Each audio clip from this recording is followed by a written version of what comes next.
Hello అండి, welcome back to our channel. ఇదైతే నేను ఫ్రైడే రోజు తీసిన వ్లాగ్ అండి. ఫ్రైడే రోజు మార్నింగ్ నుంచి కూడా మధ్యాహ్నం వరకు ఏమేం పనులు చేసుకున్నాను, అసలు ఆ డే మొత్తం ఎలా జరిగింది అనేది ఈ వీడియోలో చెప్తాను. వీడియోని ఎక్కడా కూడా స్కిప్ చేయకుండా పూర్తి వరకు అయితే చూడండి. వీడియోని అయితే లైక్ చేసుకోండి. మీరు చేసే లైక్ వల్ల నాకు ఎంతో సపోర్టివ్గా ఉంటుంది. ఇంకా మంచి మంచి వీడియోలు తీయాలని నాకైతే ఇంట్రెస్ట్ వస్తుందండి. వీడియోలు ఎవరు లైక్ చేయకుండా సబ్స్క్రైబ్ చేసుకోకుండా ఉంటే ఇంట్రెస్ట్ అనేది పోతుంది. సరే అండి, ఇంకా మార్నింగ్ లేచిన తర్వాత పడుకున్న బట్టలన్నీ మడత పెట్టేశాను. మేము కిందనే పడుకుంటామండి, పైన పడుకోము. ఎందుకంటే పిల్లలు ఉన్నారు కాబట్టి పైన మంచం మీద నలుగురు సరిపోము. ఇద్దరు పడుకుంటేనే ఎక్కువ, లేకపోతే ఒక బేబీ పడుకోవచ్చు. ముగ్గురు పడుకుంటే ఎక్కువ అనమాట. ఇంకా మా నలుగురికి అయితే పైన సరిపోదు కాబట్టి కింద పరపేసుకుని పడుకుంటున్నాము. పైన పడుకున్నా సరే పిల్లలు ఎక్కడ దొల్లి పడిపోతారని భయం అనమాట. ఇంక కింద పడుకున్న బట్టలన్నీ మడత పెట్టేశాను. మడత పెట్టుకున్న తర్వాత ఇల్లు అనేది క్లీన్ చేసేసానండి. ఇల్లు చిమ్మాను, తర్వాత బ్రష్ చేసుకొచ్చాను. వెళ్ళేసి బ్రష్ చేసుకున్న తర్వాత ఇల్లుని తడి బట్టతో శుభ్రం చేసుకున్నాను. స్నానం చేయలేదు, మళ్ళీ చేస్తాను. మా హస్బెండ్ ఇంక స్నానం చేసేసారు. దీపం పెట్టుకోవాలంటే ఇంకా నేను ఫాస్ట్గా వెళ్ళి బ్రష్ చేసుకొని తడి బట్ట పెట్టేశాను ఇంటిని మొత్తం. అంటే థర్స్డే రోజు ఇంటికి తడి బట్ట పెట్టకపోతే ఫ్రైడే రోజు పెట్టుకుంటాను. నేను థర్స్డే రోజు ఈవినింగే మ్యాక్సిమం చేసేస్తాను, కానీ నిన్న చేయలేదు, ఎందుకో మర్చిపోయాను. ఇంకా పిల్లలు ఏపిస్తూనే ఉన్నారు. ఇద్దరు పిల్లల్ని పట్టుకొని చేయడం అంటే చాలా కష్టము. పడుకున్నప్పుడు చేసుకోగలం, కానీ వాళ్ళు అటు ఇటు తిరుగుతున్నప్పుడు జారి పడిపోతుందని నాకు భయం, మా పెద్ద పాప. అందుకే చేయను. ఇంకా మార్నింగ్ లేయడం, ఫస్ట్ బయట అంతా కడిగేసాను.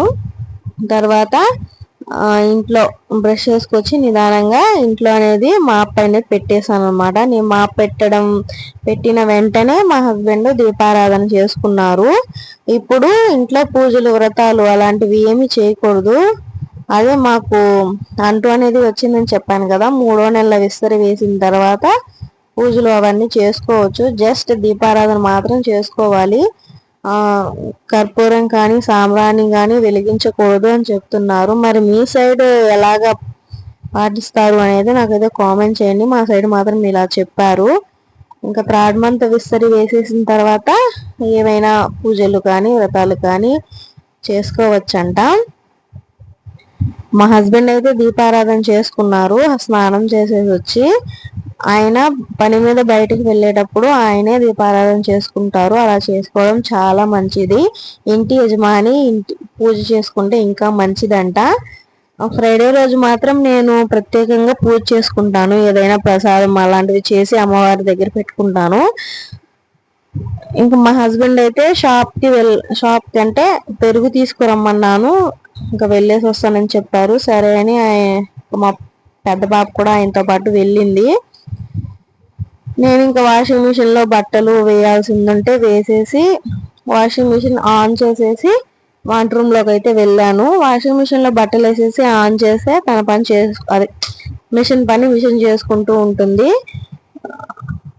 ఒకే టైంలో మనం చాలా పనులు చేసుకోవచ్చు. ఒక గంటలో ఇప్పుడు ఒక గంటలో ఒక పని అవుతుంది అనుకోండి, ఒక గంటలో 2-3 పనులు కూడా చేసుకోవచ్చు. 5-6 గంటల్లో చేసే పని 1-2 గంటల్లో చేసుకోవచ్చు అండి. టైంని కూడా సేవ్ చేసుకోవచ్చు.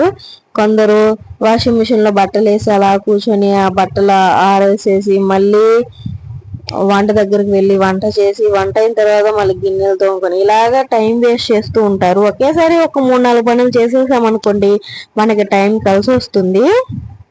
ఇక్కడ చూడండి, మా పాప మా హస్బెండ్ షాప్కి వెళ్తుంటే నేను కూడా ఒకసారి ఏడ్చింది. అంటే పెరుగు తీసుకురావడానికి అని చెప్పాను కదా, ఆయన ఇంకా పెరుగు తీసుకొచ్చి ఇచ్చేసి కొంచెం సేపు ఇంటి దగ్గర అంటే పిల్లలతో ఆడుకుని మళ్ళీ బయలుదేరారు బాడుకి. నేను పిల్లల కోసం దోశలు పోద్దామని పిండి అయితే కలుపుతున్నాను. పిల్లలు తినేది ఒకే ఒక దోశ, దానికోసమనే ఇంకా ఒక్క దోశ అయినా వాళ్ళకి మనం చేసి పెట్టాలి కదా, ఎవరు చేసి పెట్టరు. నేను పిల్లలకి దోశ పోసి వాళ్ళకి తినిపించి తర్వాత స్నానానికి వెళ్దామని అనుకున్నాను. ఇంకా ఎండాకాలమైనా వానాకాలమైనా నేను కంపల్సరిగా పిల్లలకి వేడి నీళ్ళు అనేది తాపిస్తాను. అదే హెల్త్కి మంచిది. మీరు కూడా చిన్నపిల్లలు ఉంటే వాళ్ళకి వేడి నీళ్ళే తాపించండి. అస్సలు మంచినీళ్ళు ఇప్పుడు ప్యూరిఫైర్ వాటర్ కూడా చెప్పలేం మనం ఎలా ఉంటాయో ఏంటో అనేది. మాకు ప్యూరిఫైర్ ఉండేది, ఈ మధ్యనే ఒక వారం అయింది పోయి క్యాన్ వాటర్ తెచ్చుకుంటున్నాము. ఆ వాటర్ నేను ప్యూరిఫైర్ వాటర్ తాగినప్పుడు కూడా నేను కాచే పిల్లలకి ఇచ్చేదాన్ని. ఇప్పుడు క్యాన్ వాటర్ తెచ్చుకుంటున్నాము, దాన్ని కూడా కంపల్సరీగా కాచే ఇస్తాను. ఇంకా చిన్న పాపకి ఒక చిన్న దోశ పోసాను, పెద్ద పాప కోసం ఒక దోశ పోసాను. ఇద్దరికి ఒకే టైంలో తినిపించేశాను. మనం తినిపించకుండా ఇప్పుడు నేను స్నానానికి వెళ్ళిపోయాను అనుకోండి, ఏడుస్తూ ఉంటుంది చిన్న పాప అయితే. పెద్ద పాప అయితే కొంచెం సైలెంట్గా ఉండమ్మంటే వచ్చి పెడతా. అంటే అమ్మాయి తినడానికి ఇష్టపడదండి దోశలు అన్నం అలాంటివి, పాలే తాగుతుందని చెప్పాను కదా. పాలు ఇస్తాను ఉండు సైలెంట్గా, లేకపోతే ఇవ్వను ఏడ్చావంటే అని ఏదో ఒక డైలాగ్ చెప్తే గమ్మునైపోతుంది. చిన్న పాప అలా కాదు కదండి, ఏడుస్తూ ఉంటుంది. ఇంకొక పక్క దోశలు పోస్తూనే గిన్నెలు ఉంటే తోముకుంటున్నాను. నైట్ గిన్నెలు కడగలేదు నేను, మాక్సిమం నైట్ తోమేసి పడుకుంటాను. కానీ నిన్న నైట్ పిల్లల్ని పట్టుకోవడానికి ఎవరూ లేరు. వాళ్ళిద్దరిని ఇంకా చూసుకొని నేను కడుక్కోవాలంటే, ఒకవేళ వాళ్ళిద్దరిని నిద్రపుచ్చి నేను వంట రూమ్ లోకి వచ్చా సరే చిన్న పాప నేను లేను అన్న ఒక్క నిమిషం కూడా పసిగట్టేస్తుంది. అది ఎలా పసిగడుతుందో ఏంటో తెలీదు. అందుకనే అమ్మాయి పక్కనే ఉండాలి. నేను నైట్ అసలు వాష్రూమ్ కూడా లేచి అంటే వెళ్ళనండి తన భయానికి. నేను లేవడం తను కూడా లేస్తుంది, లేచి ఏడుస్తుంది. అని ఒక్కొక్కసారి ఇంకా వెళ్ళాలి కంపల్సరీగా అనుకున్నప్పుడు మాత్రం నేను ఫాస్ట్గా వెళ్ళి ఫాస్ట్గా వచ్చేస్తాను. మాకేం అటాచ్డ్ బాత్రూమ్ అలాంటివి ఏం లేదు, కొంచెం బయటకే వెళ్ళాలి. 2 తలుపులు తీసుకొని వెళ్ళి వచ్చే లోపల తను ఎక్కడ లేట్ చేస్తుందో అని కొంచెం భయం అన్నమాట. మా హస్బెండ్ ఉన్నప్పుడు ధైర్యంగా వెళ్తాను, ఇంకా ఆయన లేనప్పుడు భయంగా లేస్తుందేమో అని టెన్షన్గా వెళ్ళి ఫాస్ట్గా వస్తాను. ఆయన చాలాసార్లు తిట్టాడు, వాష్రూమ్ వస్తే వెళ్ళు, అలా ఉండిపోవద్దు అది ఇదని. ఇంకా అప్పటి నుంచి నేను వెళ్తున్నాను, వెళ్ళి ఫాస్ట్గా వెళ్ళి వచ్చేస్తాను అనమాట. పిల్లలిద్దరూ ఇంకా చిన్న పాప కొంచెం తింటుంది, పాలు పోసి దోశ పెడతాను, కొంచెంసేపు పాలలో నానబెట్టేస్తాను. కారం అంటే తినేది కొంచెం నేను కారం అలవాటు చేస్తున్నాను చెప్పాను కదా, అంటే కారం కొంచెం కొంచెం టేస్ట్ చేపిస్తాను. కానీ ఎక్కువ తినాలి, తను ఫుల్గా కడుపు నిండా తినాలి అనుకున్నప్పుడు ఇలా పాలు పోసి నానబెట్టి తర్వాత దోశ అనేది పెడతాను. పిల్లలకి దోశ ఎక్కువ పెట్టకూడదు, అరగదు అది ఇది అంటారు. ఇడ్లీ పెడితే బెటర్ అంటారు, కానీ ఇడ్లీలు కూడా ఎక్కువ తినకూడదు ఈ మధ్య. ఏది తిన్నా ప్రమాదం అయిపోతుంది. అందుకని ఒకరోజు ఇడ్లీ ఒకరోజు దోశ అలా పెడుతూ ఉంటాను. పెద్దమ్మాయి ఫోన్ చూస్తూ దోస్తుంటుంది. మళ్ళీ కామెంట్ చేయకండి ఫోన్ చూస్తూ దోస్తుంటుంది అలవాటు అది ఇది అని. ఇప్పుడు మనం ఫోన్స్ చేయకపోతే ఫ్యూచర్లో వాళ్ళు ఎక్కువ అడిక్ట్ అయ్యే అవకాశం ఉంది. ఎలా చూసేవాళ్ళు ఎలాగైనా చూస్తారులేండి. ఇంకా ఇద్దరికి తినిపించేసిన తర్వాత నేను తలకి కలబంద అప్లై చేసుకుందామని కలబంద కోసుకున్నాను. కలబంద కట్ చేసిన తర్వాత అక్కడ నుంచి గ్రీన్ కలర్ అంటే రసం లాగా వస్తుంది చూడండి, అది మాత్రం అసలు తలకి అప్లై చేయకూడదు, జుట్టు మొత్తం పోతుంది. కొంచెం సేపు అలా వదిలేస్తే ఆ గ్రీన్ కలర్ లో వచ్చే రసి అంతా కారిపోతుంది. లేకపోతే వాటర్ కింద ట్యాప్ కింద పెట్టి వాటర్ తిప్పేసి ఉంటే అది మొత్తం పోతుంది అనమాట. అలాగే ఉంచి ఫేస్కి అప్లై చేసిన ప్రమాదమే, పింపుల్స్ వస్తాయి, ఫేస్ పాడైపోతుంది. తలకు అప్లై చేసిన ప్రమాదమే, జుట్టు రాలిపోతుంది, ఏం యూస్ ఉండదు అనమాట. ఇలా కడుక్కొని ఆ గ్రీన్ కలర్ రసి దాన్ని రసం ఆ మొత్తం వచ్చేసిన తర్వాతనే అప్లై అనేది చేసుకోవాలి తలకి. అసలు కలబందని డైరెక్ట్గా అలా నోట్లో వేసుకొని తింటే కూడా చాలా చాలా చాలా మంచిదండి. ఆడవాళ్ళకి ఎక్కువ వైట్ డిశ్చార్జ్ అవుతూ ఉంటుంది కదా, అలాంటి వాళ్ళు కూడా కలబందని పరగడుపున అయినా సరే సాయంత్రం, మార్నింగ్ అండ్ ఈవినింగ్ తీసుకుంటూ ఉండొచ్చు. పెరుగులో వేసి మిక్సీ చేసుకొని కూడా తాగొచ్చు. హెల్త్కి చాలా అంటే చాలా మంచిది. వైట్ డిశ్చార్జ్ కూడా తగ్గుతుంది అంట. అప్పుడు నా చిన్నప్పుడు మా అమ్మకి అలాంటి ప్రాబ్లం ఉండేది. కానీ ఆమెకి చేసుకునే ఓపిక ఉండేది కాదు. నేను అప్పుడు మా అమ్మకి అప్పుడప్పుడు పెరుగులో కలబంద వేసి మిక్సీ వేసి చేసి పెడుతూ ఉండేదాన్ని.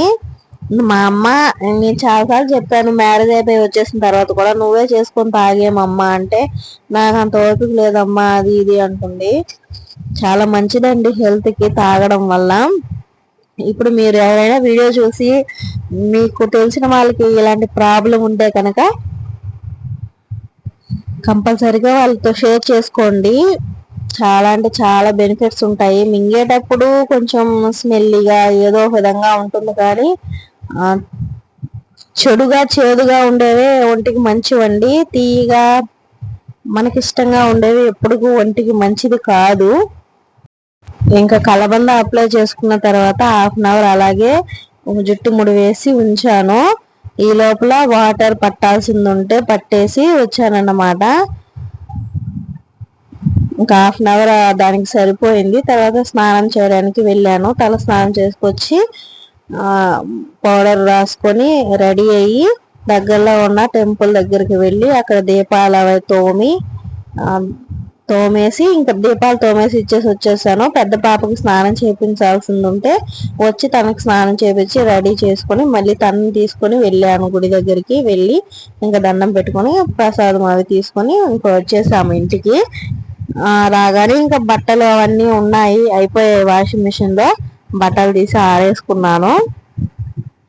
ఇంకా బట్టలు ఆరేసేసిన తర్వాత ఇంకేం పని, టమాటా గొజ్జు చేయమన్నారు మా హస్బెండ్. తినాలి అనిపిస్తుందని, చాలా రోజులు అయిందని. అందుకని 5 కేజీలు 40 రూపాయలు అని చెప్తే తీసుకొచ్చారు. ఇంకా టమాటా గొజ్జు అయితే చేస్తున్నాను. టమాటా గొజ్జు కాంబినేషన్ గా చికెన్ చేయమని చెప్పారు. టమాటా గొజ్జుకి చికెన్ కి ఏమైనా కాంబినేషన్ బాగుంటుందా మీరు చెప్పండి ఫ్రెండ్. నాకైతే టమాటా గొజ్జు అస్సలు నచ్చదు.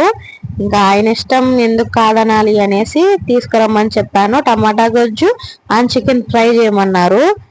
నాకైతే టమాటా గొజ్జు అస్సలు నచ్చదు కూడా, కానీ ఏదో తింటాను. ఇంకా నాకని వెరైటీగా ఇంకొక కూర అస్సలు చేసుకోను.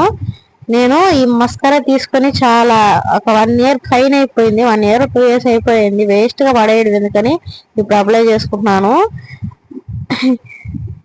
చాలా రోజుల తర్వాత అసలు దాన్ని ఎందుకు కొన్నానో ఏంటో నాకు అర్థం కాలేదు. కొన్నానే కానీ కొన్నప్పుడు పెట్టుకున్నానంటే 2 ఇయర్స్ పైన అయిపోయింది. ఈ రోజు మళ్ళీ నేను కళ్ళకి మస్కారా పెట్టుకున్నాను.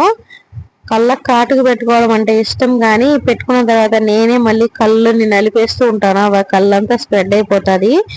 జుట్టుని ఆడవాళ్ళు ఎప్పుడూ కూడా విరబోసుకోకూడదండి. విరబోసుకొని ఇంట్లో తిరుగుతూ ఉండకూడదు. చిన్న క్లిప్ అయినా పెట్టుకొని ఉండాలి. అలాగే వెంట్రుకల నుంచి చెమ్మ అది వస్తుంది కదా, వాటర్ అనేది కింద పడుతూ ఉండకూడదు. బాగా తుడుచుకోవాలి. రెడీ అయ్యి అంటే దేవుడి దగ్గరికి వెళ్ళి దండం పెట్టుకొచ్చిన తర్వాత బట్టలు ఆరేసేసాను. నేను ఆన్లైన్ లో చిన్న పిల్లలు అంటే డ్రాయర్లు బనీళ్ళు ఉంటాయి కదా, వాటిని ఆరబెట్టుకోవడానికి ఒక క్లిప్ ప్లక్కర్స్ టైప్ లో ఉండేది తీసుకున్నాను. ఇదైతే చాలా చాలా చాలా చాలా ఉపయోగపడుతుంది. వర్షాకాలంలో ఇంకా బాగా ఉపయోగపడుతుంది. ప్లేస్ లేనప్పుడు ఇంకా చిన్న చిన్నవన్నిటిని ఒక దారం మీద వేయాలంటే కష్టము. దీనికి తగిలిచ్చేస్తే ఉంటుంది అలాగా. నాకైతే చాలా బాగా అంటే వర్క్ అయిందండి. తీసుకున్నప్పుడు ఎందుకులే అనుకున్నాను, కానీ మళ్ళీ వర్క్ అయింది అనమాట. మా అమ్మమ్మ అయితే ఎందుకు తీసుకున్నావు, డబ్బు వేస్టే గాని ఎందుకు అనింది. మళ్ళీ వర్షాకాలం అప్పుడు చిన్న చిన్న డ్రాయర్లు అవన్నీ ఉతికి ఆరవేయడానికి ప్లేస్ లేక భలే ఐడియా ఆలోచించావమ్మా, ఇలాంటిది చెల్లికి కూడా ఒకటి తీసి బాగుంది అని అడిగింది. అలా ఉంటుందన్నమాట. నేను ఏదైనా ఒక్క వస్తువు కొనాలంటే ఒకటికి 10 సార్లు 100 సార్లు ఆలోచిస్తానండి. 100 రూపాయలు 50 రూపాయలు పెట్టి కొనే వస్తువు అయినా సరే 50 సార్లు ఆలోచిస్తాను. ఒక్కొక్కసారి పొరపాటు అంటే నేను ఎక్కువ పొరపాటు చేసేది ఏ విషయంలో అంటే బట్టల విషయంలోనే. అంటే నా చీరల విషయంలో, అది కూడా చీరలు ఎలాంటివి కొనాలి, అసలు ఎంత కాస్ట్ లో కొనాలి అనేది నాకేం తెలియదండి. మొన్నటి వరకు నేను మా పాప ఎంటుకలు తీసినప్పుడు కూడా అంతే, 2 చీరలు కొనుక్కున్నాను 4,000 పెట్టి. ఒక్కొక్కటి 2,000 అనమాట. 2 ఒకే డిజైన్ టైప్ లో కొనుక్కున్నాను. చూడండి నాకు అసలు ఎంత తెలివి ఉందో. కొనుక్కునేసిన తర్వాత కూడా నాకు అనిపించలేదు. వేరొకరు చెప్పడం అంటే చెప్తే రెండు ఒకే డిజైన్ ఒకే టైప్ ఎందుకు కొనుక్కున్నాం అంటే అప్పుడు అవునే ఎందుకు ఇలా అనేసి అప్పుడు అనుకుంటున్నాను. చీరల విషయంలో బట్టల విషయంలో నాకు కొంచెం కన్ఫ్యూషన్ అండి. ఏది కొనాలి ఎలాంటివి కొనకూడదు అనేది నాకు తెలియదు. ఇంకా మిగతా వాటిలో మాత్రం కొంచెం బెటర్ అయిందనమాట. ఇప్పుడు మాత్రం నేర్చుకున్నానులేండి. అంతంత కాస్ట్ పెట్టి చీరలు బట్టలు నేను కొనడం లేదు. ఏదైనా ఆన్లైన్ లో తక్కువకి వచ్చినప్పుడు కొనుక్కునేస్తాను. నేను ప్రత్యేకంగా ఫంక్షన్లకి పండగలకి కొనుక్కోనండి. అప్పటికప్పటికి డబ్బులు ఉండవు మన దగ్గర. డబ్బులు ఉన్నప్పుడు మాత్రం ఏదో ఒక 500లో లేకపోతే 1000 బిలోలోనే కొనుక్కుంటాను. అంతకుమించి నేను ఎక్కువ బడ్జెట్ అనేది పెట్టను అనమాట. చీరలు ఎక్కువ బడ్జెట్లు పెట్టి కొన్నాం అనుకోండి, ఆ రోజుకు మాత్రమే వేసుకొని బీరువాలో పూజ చేసుకుంటాము. దానికి ఎందుకు వేలు వేలు పెట్టి కొనడం. అందుకనే ఇప్పుడు మానేశాను అసలు వేలు వేలు పెట్టి కొనడం. చాలా మంది 1000 రూపాయలు పెట్టి ఒక చీర కొని దానికి 2000 3000 మగ్గం వరకు వేపిస్తున్నారు. అలా కూడా చేయడం ఎందుకు, వేస్టే. 1000 రూపాయల చీరకి దానికి 2000 3000 పెట్టి మగ్గం వరకు వేయాలా చెప్పండి. ఇంకొక 2 చీరలు వస్తాయి కదా. ఇప్పుడు నార్మల్ గా బ్లౌజ్ కుట్టుకుంటే వేసుకోకూడదా ఏంటండి? నార్మల్ గా బ్లౌజ్ కుట్టుకున్నా దానికి కొంచెం మనం జ్యువెలరీ అనేది యాడ్ చేసామంటే హెవీగానే కనిపిస్తుంది. నాకు తెలిసినంత వరకు అదే అండి. ఇప్పుడు అందరూ అలాంటి ప్రాసెస్ ఫాలో అవుతున్నారు. కర్రీ అనేది నేను ఇప్పుడు ఎండాకాలం స్టార్ట్ అయింది కదండి. మాకు రేకులు ఉంది వంట రూమ్ లో. చాలా చెమట అనేది పోసేస్తుంది. ఫాస్ట్ గా 11:30 12 లోపలే వంట అనేది కంప్లీట్ చేసేసుకొని ఇంట్లోకి వెళ్ళిపోతాను. అంటే ఇంట్లో అంటే వంట రూమ్ కొంచెం సపరేట్ గా ఉంటుంది. బెడ్రూము హాలు ఒక దగ్గర ఉంటాయన్నమాట.